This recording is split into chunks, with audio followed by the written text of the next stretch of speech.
Good morning, dear students. So yesterday we have discussed topic that was challenger challenges faced by public distribution system in India. तो उसमें हमने discuss किया था कि क्या क्या प्रॉब्लम्स आ रही हैं पब्लिक डिस्ट्रीब्यूशन सिस्टम जो हम फूड सिक्योरिटी इन इंडिया की बात करते हैं। तो उसमें क्या क्या चैलेंज फेस करते हैं पब्लिक डिस्ट्रीब्यूशन सिस्टम, जैसे उसमें हमने एक बहुत बड़ा चैलेंज पढ़ा था कि पब्लिक डिस्ट्रीब्यूशन सिस्टम पे जो माल प्रैक्टिसेस होती है कि ब्लैक मार्केटिंग होती है या ब्लैक में वो फूड ग्रेन्स बेचते हैं लोगों को, या गरीब लोगों का जो मतलब जो वहाँ पे जो बीपीएल वाले होते हैं या अंत्योदय वाले होते हैं उनको कम क्वांटिटी में फूड प्रोवाइड किया जाता है, या वहाँ से जो बचता है उनके पास जो फूड ग्रेन्स जो बचते हैं वो ब्लैक में बेचते हैं, किसी बाहर मतलब मार्केट में किसी शॉप वाले को बेचते हैं। या और एक डिमेरिट है, या हम कह सकते हैं कि पब्लिक डिस्ट्रीब्यूशन सिस्टम में ये भी प्रॉब्लम आ रही है कि कभी कभी इरेगुलर मतलब ओपन होता है कि कभी पब्लिक या non availability of food on particular date, जिसको हम कहते हैं हर मंथ में लोगों को डिस्ट्रीब्यूट होता है। तो ये सारी प्रॉब्लम्स जो है पब्लिक डिस्ट्रीब्यूशन सिस्टम में होती है, ठीक है। तो गवर्नमेंट इस पे काम करता है, इन चीज़ों को दूर करने के लिए गवर्नमेंट बहुत सारे इनिशिएटिव ले रहा है, मतलब बहुत सारे मंथली बेसिस पे या मतलब लोगों को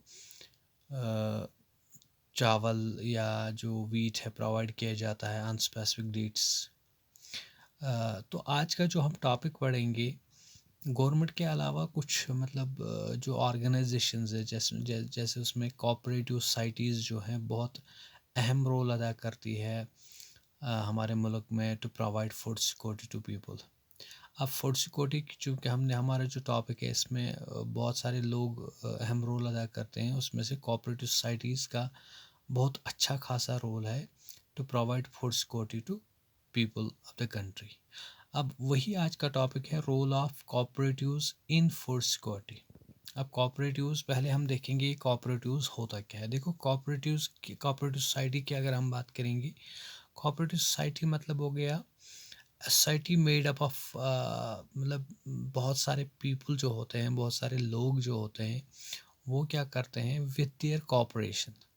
मतलब कोऑपरेटिव का मतलब ये है कि कॉपरेशन के साथ वो एक ग्रुप बनाते हैं, एक ऑर्गेनाइजेशन बनाते हैं। तो उसमें क्या होता है कि जितने भी मेंबर होते हैं, जितने भी लोग होते हैं, वो मतलब म्यूचुअल बेनिफिट के लिए काम करते हैं, इंडिविजुअल बेनिफिट के लिए नहीं, बल्कि वो म्यूचुअल अपनी सोसाइटी को बेनिफिट कर देने के लिए काम करते हैं। जैसे अगर मैं आपको एक एग्जांपल दूंगा कि मान लो अगर हम यहाँ पे हम पर्टिकुलर कोई चाहे शेड्यूल कास्ट या शेड्यूल ट्राइब की अगर हम बात करेंगे, हमारी सोसाइटी में कुछ लोग ऐसे होते हैं जो अपने बच्चों को बड़े स्कूलों में नहीं भेज सकते हैं, ठीक है, या वहाँ पे उनको एडमिशन मिलना बहुत ही मुश्किल होता है, ठीक है। तो ये जो पर्टिकुलर सोसाइटी जो है, ये जो सम मतलब सोसाइटी में एक पर्टिकुलर ग्रुप है, इनके पेरेंट्स क्या करते हैं, एक एसोसिएशन बनाते हैं, एक ऑर्गेनाइजेशन बनाते हैं, ठीक है। और उसमें क्या करते हैं वो मान लो उन्होंने अपना अलग स्कूल खोला है शेड्यूल ट्राइब के लिए, शेड्यूल कास्ट पीपल के लिए, चिल्ड्रंस के लिए। तो वहाँ पे वो क्या करते हैं, वो इनको एक तो क्वालिटी एजुकेशन देते हैं, दूसरा मतलब फैसिलिटीज़ बहुत सारे रखते हैं लेकिन कम मतलब खर्चे पे। तो यहाँ पे हम कह सकते हैं ये कोऑपरेटिव सोसाइटी बन गई, ठीक है। तो कोऑपरेटिव सोसाइटी का मेन मकसद यही होता है, वहाँ पे ये मकसद नहीं होता है टू अर्न प्रॉफिट। उनका मकसद होता है how to provide benefit to people of society.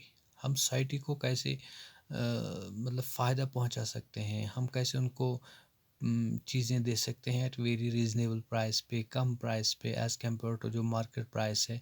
तो कोऑपरेटिव सोसाइटी इसीलिए होती है, ठीक है। तो cooperative societies set up shops to sell low price goods to poor people.